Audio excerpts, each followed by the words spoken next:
हाल ही में Oscar winning music composer AR. Rahman ने BBC को इंटरव्यू दिया। इस इंटरव्यू में ए.आर. रहमान ने कुछ ऐसे जवाब दिए हैं जिनकी वजह से अब ये सोशल मीडिया पर काफी वायरल हो गया है।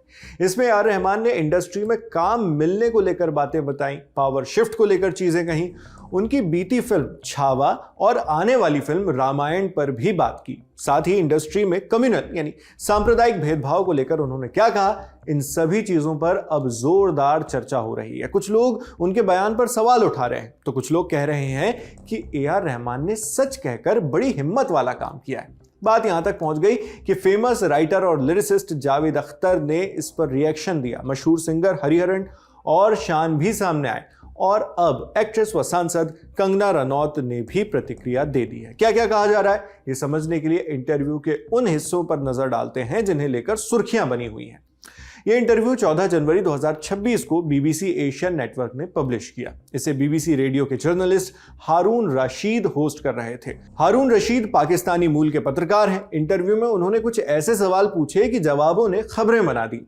मसलन बीबीसी ने ए.आर. रहमान से पूछा, आज भी मैं देख रहा हूं कि हिंदी फिल्म इंडस्ट्री में काफी भेदभाव मौजूद है, खासकर उन लोगों के खिलाफ जो महाराष्ट्र से नहीं है, जो वो भाषा नहीं बोलते। आज भी बॉलीवुड में तमिल कम्युनिटी के खिलाफ भी काफी भेदभाव है। इसलिए मैंने आपसे पूछा कि 90 के दशक में कैसा माहौल था, क्या आपने कभी ये सब फेस किया?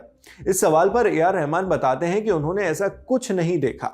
इसी में वो कुछ लाइंस हैं जिन पर चर्चा हो रही है। सिंगर कम म्यूजिक कंपोजर रहमान ने कहा, शायद मैंने नहीं फेस किया, शायद मुझे ये सब पता ही नहीं चला, हो सकता है खुदा ने ये सारी बातें मुझ तक आने ही नहीं दी। मैंने खुद के लिए कभी ऐसा कुछ महसूस नहीं किया है। लेकिन पिछले 8 सालों में क्योंकि शायद इंडस्ट्री में पावर शिफ्ट हुआ है, जो लोग क्रिएटिव नहीं हैं अब वही लोग इंडस्ट्री में पावर में है, वही डिसाइड करते हैं। हो सकता है ये सांप्रदायिक चीज भी हो शायद, लेकिन मेरे मुंह पर कभी नहीं किया गया। हाँ, मैंने सुना जरूर, जैसे कानाफूसी और अफवाहों वाली बातें होती हैं कि ये हुआ, उन्होंने आपको बुक कर लिया और दूसरी म्यूजिक कंपनी गई और उसने मूवी की फंडिंग कर दी और अपने 5 कंपोजर्स ले आए। तो मैंने कहा, ओह ग्रेट, मुझे तो आराम मिल गया, मैं अपनी फैमिली के साथ चिल कर सकता हूं।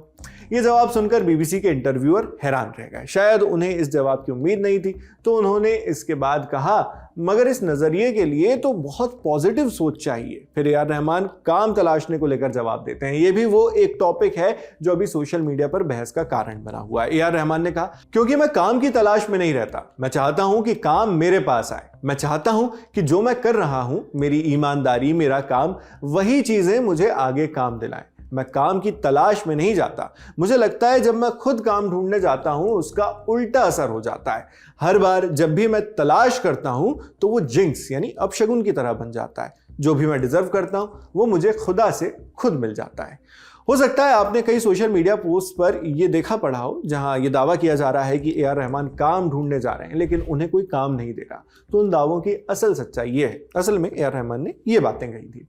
उन्होंने छावा, भेदभाव, मजहब और रामायण पर क्या कहा वो भी आपको आगे इसी वीडियो में बताएंगे, मगर फिलहाल पहले रिएक्शंस की बात करते हैं जो इस वीडियो पर आ रहे हैं। सबसे पहले राइटर और लिरिसिस्ट जावेद अख्तर का रिएक्शन। जावेद अख्तर ने न्यूज एजेंसी IANS से कहा, मुझे कभी ऐसा नहीं लगा। मैं यहां पर मुंबई में सभी लोगों से मिलता हूं, लोग उनका यानी ए.आर. रहमान का बहुत आदर करते हैं। हो सकता है लोग ये समझते हो कि अभी वो वेस्ट में ज्यादा बिजी हो गए हैं, ये समझते हो कि उनके बहुत बड़े बड़े शोज होते हैं, उनमें ज्यादा टाइम चला जाता है, तो शायद हमारे लिए उतने उपलब्ध ना हो। रहमान इतने बड़े आदमी हैं, छोटा मोटा प्रोड्यूसर तो डरता भी है उनके पास जाने से। लेकिन मुझे नहीं लगता कि इसमें कोई भी कम्युनल या सांप्रदायिक एलिमेंट है। इसी तरह सिंगर शान ने भी किसी तरह के कम्युनल या माइनॉरिटी वाले एंगल को नकारा। उन्होंने न्यूज एजेंसी IANS से कहा, मैं भी सालों से सिंगिंग कर रहा हूं और मुझे भी ज्यादा काम नहीं मिल रहा है। मिस्टर रहमान अपनी सिग्नेचर स्टाइल में काम करते रहे हैं। ये बहुत उम्दा बात है कि वो एक कंपोजर हैं और उनके फैन घट नहीं रहे हैं, बढ़ रहे हैं। उन्होंने आगे कहा, मुझे तो नहीं लगता इसमें कोई सांप्रदायिक माइनॉरिटी एंगल है, ये म्यूजिक में नहीं होता। अगर ऐसा होता तो माइनॉरिटी से आने वाले हमारे तीनों सुपरस्टार्स के 30 सालों में इतने फैंस बढ़ते नहीं। हालांकि सिंगर हरिहरन ने म्यूजिक इंडस्ट्री में पावर शिफ्ट को लेकर जरूर एक ग्रे एरिया बताया। NDTV की एक रिपोर्ट के मुताबिक हरिहरन ने कहा, मौजूदा इकोसिस्टम न तो ब्लैक है न वाइट है। उन्होंने कहा ये ग्रे एरिया है। हरिहरन कहते हैं, मैं सच में ये चाहता हूं कि ज्यादा क्रिएटिव लोग या कम से कम ऐसे लोग जो असल में म्यूजिक में दिलचस्पी रखते हैं वो इंडस्ट्री के ये सारे फैसले लें। उन्होंने जोर दिया कि म्यूजिक के प्रति संवेदनशीलता कमर्शियल फायदों से ऊपर रखी जानी चाहिए। हरिहरन ने कहा, आपको पहले क्रिएटिविटी के बारे में सोचना चाहिए, बाद में पैसों के बारे में। जब आर्ट की बात आती है तब अगर आप सिर्फ पैसों के बारे में सोचते हैं तो पता नहीं फ्यूचर क्या होगा।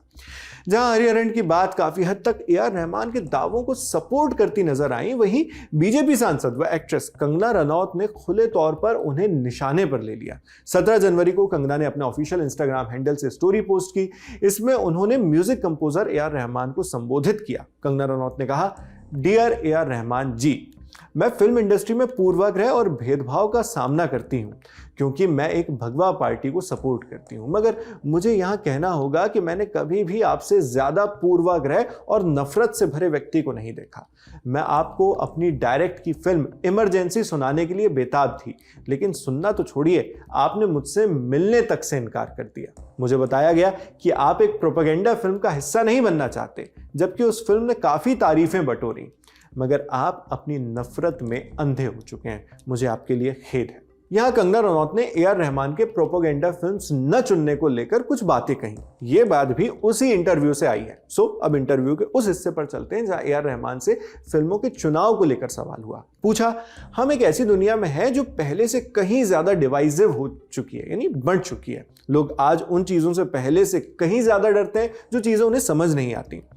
इसके जवाब में ए आर रहमान ने कहा, यह बिल्कुल सच है। जो चीज आप समझते नहीं है उससे आप डर जाते हैं, फिर उसके खिलाफ खड़े हो जाते हैं। जबकि मुझे लगता है कि हमारा पूरा पर्पस ही मिलजुल कर सोचने समझने की भावना रखने का है।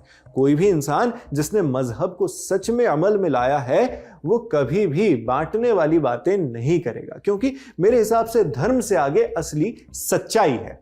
ये सब तो बस रास्ते के हिस्से हैं। इस पर इंटरव्यूअर ने क्रॉस क्वेश्चन किया कि क्या अब आपको अपनी चॉइसेस को लेकर ज्यादा सचेत रहना पड़ता है, क्योंकि आज ये समझना काफी मुश्किल हो गया है कि किसी फिल्म की असल नीयत क्या है। इसके जवाब में ए आर रहमान ने कहा, ये सही है, ये बिल्कुल सही है, और कुछ मूवीज वाकई गलत नीयत से बनाई जाती हैं। मैं ऐसी फिल्मों से बचने की कोशिश करता हूं। तो यहां उन्हें टोककर छावा फिल्म का सवाल किया गया। हारून रशीद ने कहा कि वो फिल्म भी तो लोगों को बांटने का काम करती है, छावा की बात कर रहे हैं। तो ए आर रहमान ने हामी भरते हुए कहा कि जी, वो यानी छावा डिवाइसिव है। मुझे लगता है कि उसने बांटने पर कमाई की है, लेकिन मुझे लगता है कि उसकी मूल भावना वीरता दिखाने की थी। मैं ये भी मानता हूं कि लोग इतने भी बेवकूफ नहीं है। आपको क्या लगता है, क्या लोग फिल्मों से प्रभावित हो जाते हैं? उनके अंदर एक अंतरात्मा होती है जो जानती है कि सच क्या है और बहकावा क्या है। छावा सबसे ज्यादा माना हुआ किरदार है, ये हर मराठा के खून में है।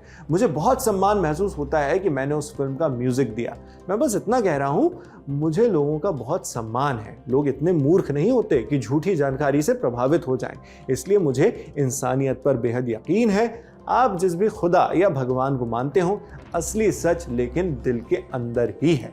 इसी तरह रहमान की अगली फिल्म रामायण को लेकर भी सवाल आया। बीबीसी ने पूछा, आप मुस्लिम हैं और रामायण एक धार्मिक ग्रंथ पर आधारित फिल्म है, तो क्या आपके दिमाग में कभी ये बात आती है कि शायद कुछ लोग नहीं चाहते आप इसमें शामिल हो? इस बात से ए आर रहमान ने इनकार कर दिया। उन्होंने कहा, नहीं, मैं एक ब्राह्मण स्कूल में पढ़ा लिखा हूं। हर साल वहां रामायण महाभारत हुआ करती थी, तो मुझे पूरी कहानी पता है। ये कहानी इस बारे में है कि कोई इंसान कितना चरित्रवान हो सकता है, कितने ऊंचे आदर्श हो सकते हैं। लोग बहस कर सकते हैं, लेकिन मैं हर चीज को वैल्यू करता हूं। रसूल अल्लाह ने भी कहा है, अच्छी बातें जहां से मिले वहां से सीखो। मुझे लगता है हमें छोटी सोच और स्वार्थ से ऊपर उठना होगा। जब हम ऊपर उठते हैं तो हम चमकते हैं, यही बहुत जरूरी है। क्योंकि इंटरव्यू अंग्रेजी में था, इसलिए हमने आपको इसका हिंदी में भावानुवाद बताया है। इंटरव्यू तकरीबन 1.5 घंटे का था, जिसमें विस्तार से बात की गई थी। हमने उसके कुछ ही हिस्से आप तक पहुंचाए हैं। उन हिस्सों को अलग अलग पार्ट से मिलाकर जो सुर्खियों में बने हुए हैं, जिन पर तरह तरह के दावे किए जा रहे हैं। अब ए आर रहमान ने असल में क्या कहा था वो हमने आपको बता दिया है। वो उन दावों से कितना अलग है जो सोशल मीडिया पर किए जा रहे हैं, हमें कमेंट बॉक्स में लिखकर जरूर बताएं। और ये भी बताएं कि इस मामले पर आप क्या सोचते हैं। मैं हूं शेख नावेद, कैमरे पर प्रशांत है, और जिन साथी ने इस वीडियो को एडिट किया उनका नाम भी आप डिस्क्रिप्शन बॉक्स में देख सकते हैं। देखते रहिए लल्लन टॉप।